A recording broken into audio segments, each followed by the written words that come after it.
Hey everyone, welcome back to my channel. आज हम बात करेंगे एक अमेरिकन पोइट रॉबर्ट फ्रॉस्ट की लिखी हुई एक फेमस पोयम मेंडिंग वॉल के बारे में, जो कि पब्लिश किया गया था 1914 को उनकी second book of poem North of Boston में। The theme of the poem is border, version of reality and value of work. Friends, mending का मतलब होता है रिपेयरिंग एंड वॉल का मतलब होता है दीवार। इट मीन्स कोई ऐसा दीवार है जिसे रिपेयर करना है या करवाना है। पोएम की तरफ चलने से पहले मैं आपको कुछ राइटर्स के बारे में बता देती हूँ अबाउट द रॉबर्ट फ्रॉस्ट। इनका जन्म हुआ था 26 ऑफ मार्च 1874 को एंड इनका डेथ हुआ था 24 ऑफ जनवरी 1963 को। He won Pulitzer Prize for poetry approximately 4 time और ये वर्ल्ड नॉट के पोएट लिटरेट भी रह चुके हैं। Some of his famous work are the road not taken, desert places and nothing gold can stay and so on. अब हम अपनी पोयम शुरू करते हैं। Let's begin. मेंडिंग का मतलब है रिपेयर करवाना, मीन्स किसी चीज को रिपेयर करना, और वॉल का मतलब होता है दीवार, तो रिपेयर किया जाने वाला दीवार।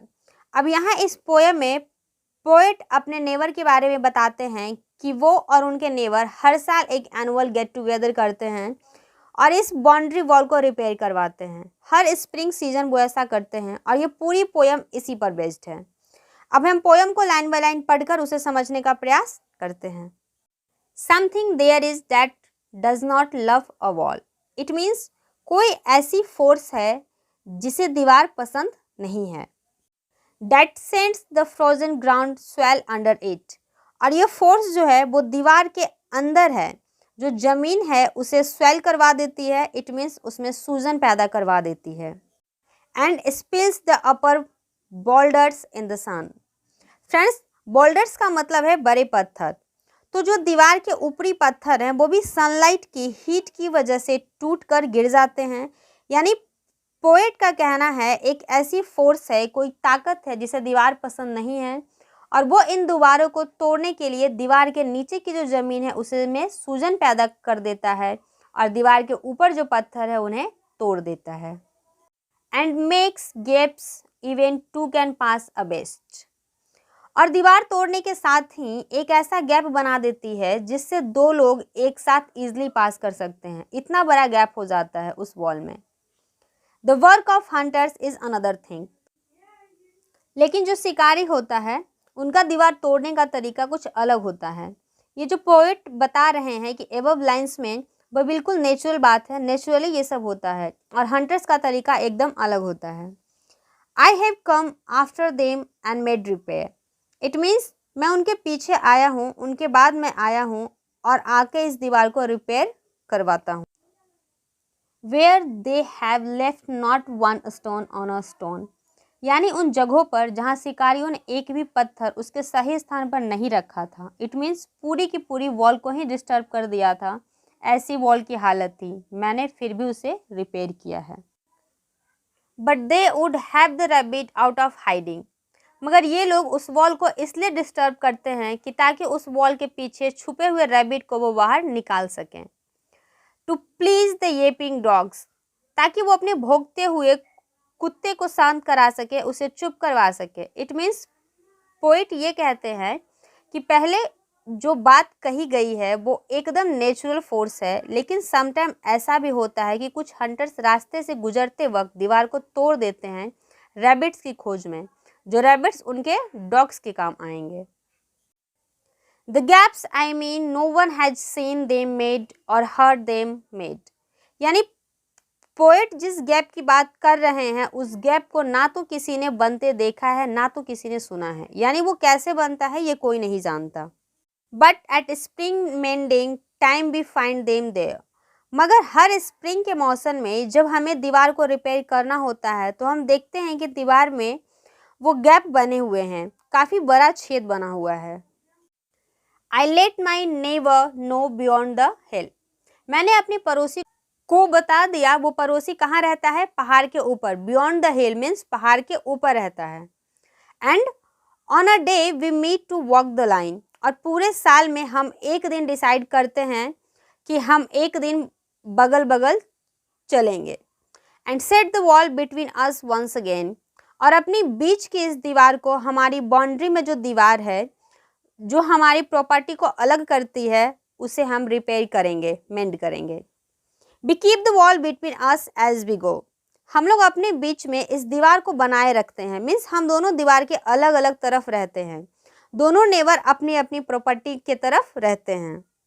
To each the boulders that have fallen to each. Friends, as I already told you, boulder means बड़े पत्थर। तो पोइट यहाँ पे कहते हैं हम उन गैप को ठीक करते हैं जो हमारी तरफ के बॉल में बने हुए हैं, यानी जो पत्थर पोएट के तरफ से निकले हुए हैं उसे वो ठीक करते हैं, और जो पत्थर नेवर के तरफ से निकला हुआ है उसे नेवर ठीक करता है। And some are loaves and some so nearly wall. उसमें कुछ पत्थर ऐसे भी हैं जो लोब्स ऑफ ब्रेड की तरह है, यानी ब्रेड्स के बड़े बड़े जो स्लाइस होते हैं बिल्कुल उसी की तरह हैं। और कुछ पत्थर बॉल्स के शेप के हैं, राउंड हैं और ज़्यादा बड़े भी नहीं हैं। We have to use a spell to make them balance.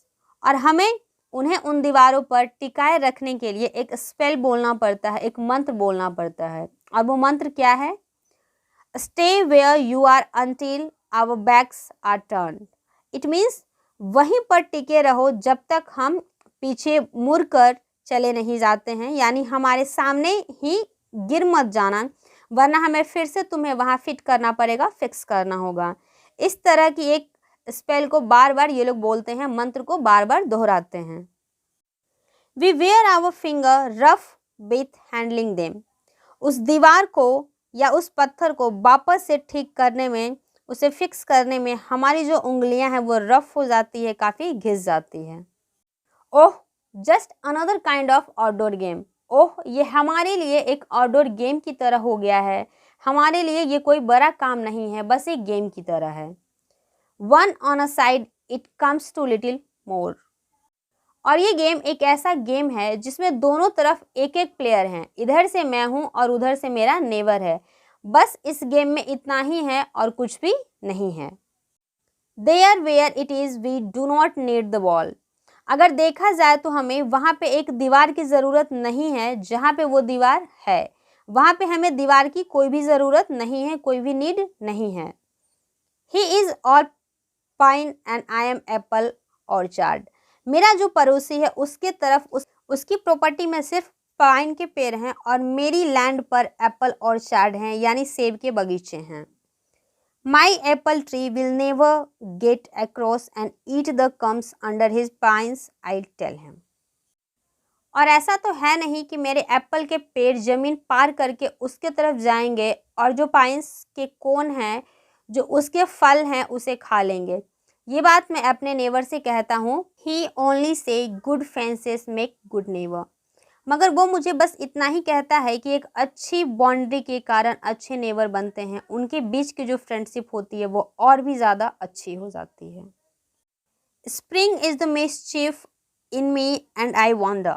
यानी स्प्रिंग का मौसम मेरे लिए मस्ती मजाक का मौसम है और मैं सोचता हूँ, वंडर करता हूँ कि if I could put a notion in his head, कि क्या मैं उससे ये पूछ सकता हूँ, क्या मैं उसके माइंड में ये बात डाल सकता हूँ। Why do they make good neighbour, is not it where there are cows but here there are no cows. It means ये फेंसेस हमें आखिर अच्छी पड़ोसी कैसे बनाएंगे। फेंसेस की ज़रूरत यानी बाउंड्री की ज़रूरत हमें वहाँ पे होती है जहाँ आपके पड़ोसी के पास गाय होती है। आप अपने पड़ोसी के गायों को अपने फील्ड में आने से रोकने के लिए फेंसेस लगाते हैं, बाउंड्री लगाते हैं। मगर हम दोनों में से किसी के पास गाय नहीं है, तो फिर इस फेंसेस की, इस बाउंड्री की क्या ज़रूरत है। Before I build a wall I would ask to know. मीन्स ये दीवार बनाने से पहले मैं ये जानना चाहता हूँ, लेकिन क्या। व्हाट आई वॉज वॉलिंग इन और वॉलिंग आउट, कि क्या मैं ये करना चाहता हूँ या मैं नहीं करना चाहता, ये दीवार बनाना मैं चाहता हूँ या नहीं बनाना चाहता। And to whom I was like to give offence, और मेरे इस दीवार को बनाने से किसको बुरा फील होगा, कौन ऑफेंस फील करेगा, ऐसा लगेगा जैसे मैं उसकी बेइज्जती कर रहा हूँ। Something there is that does not love a wall that wants it down. It means कभी कभी मुझे ऐसा लगता है कि एक ऐसी फोर्स है, एक ऐसी ताकत रहती है जिसे वॉल पसंद नहीं है, दीवार पसंद नहीं है। वो इन दीवारों को गिराना चाहती है। वो फोर्स नहीं चाहती कि दो पड़ोसियों के बीच में कोई दीवार हो। I could say elves to him. मैं अपने पड़ोसी से ऐसा कह सकता हूँ कि ये सब एल्व्स ने किया है। उन्होंने ही इस दीवार में गैप्स बनाए हैं। फ्रेंड्स, एल्व्स जो है वो एक तरह से मैजिकल क्रिएचर माने जाते हैं जिसके पास फेरी मैजिक होती है। तो मैं ये कह सकता हूँ कि इस एल्व्स ने इस दीवारों में गैप बना दिए हैं। But it's not elves exactly and I had rather he said it for himself. मगर मैं ये बात जानता हूँ कि जो गैप्स दीवारों पर हुए हैं वो किसी एल्व्स ने नहीं किए हैं। वो फोर्स कुछ और है, एल्व्स नहीं है। मैं चाहता हूँ कि मेरा नेबर खुद ही ये मालूम करे कि आखिर कौन है जो ये गैप बनाता है, आखिर इन दीवारों में ये गैप कैसे आ जाता है। I see him there bringing a stone, grabs Fami by the top, in each hand like an old stone savage armed. मैं जब भी अपने नेवर को देखता हूँ पत्थर उठाकर लाते हुए, उसने अपने दोनों हाथों में एक एक पत्थर पकड़ा हुआ है जो ऊपर की ओर से है, और वो देखने में बिल्कुल ऐसा लग रहा था मानो वो पुराने जमाने का कोई योद्धा हो और युद्ध पर निकला हो। यह दीवार बनाना मानो कोई युद्ध हो और वो एक योद्धा है और एक सोल्जर है। He moves in darkness as it seems to me. और वो अंधेरे में आगे बढ़ता है, ऐसा मुझे लगता है। जिस तरह से योद्धा अंधेरे में आगे बढ़ता है वो भी बिल्कुल उसी के भांति आगे बढ़ते रहता है। Not of woods only and the shades of tree. मगर ये अंधेरा जंगल का यानी सिर्फ वुड्स का नहीं है या पेड़ की छांव का भी नहीं है। He will not go behind his father's saying. अब पोएट यहाँ पे अपने नेवर के बारे में बताता है कि जो उनका नेवर है वो अपने फादर के दिए हुए आइडिया को भूलना नहीं चाहता है, उससे आगे सोचना नहीं चाहता है। And he likes having thought of it so well. और उस पड़ोसी को ये बात बहुत ही ज़्यादा पसंद है कि वो इस आइडिया को कई बार सोच चुका है, समझ चुका है। उसे मालूम है कि आखिर उसके फादर ने जो उससे कहा है, बट क्या कहा है। ही से again good friends make good neighbour. और वो दोबारा मुझसे कहता है कि अच्छे दीवार यानी अच्छी फेंसेस अच्छा पड़ोसी बनाने के लिए ज़रूरी है, इनका होना ज़रूरी है, तभी जाके दो नेबर अच्छे नेबर बन सकते हैं। और यहाँ पर यह पोयम खत्म होती है।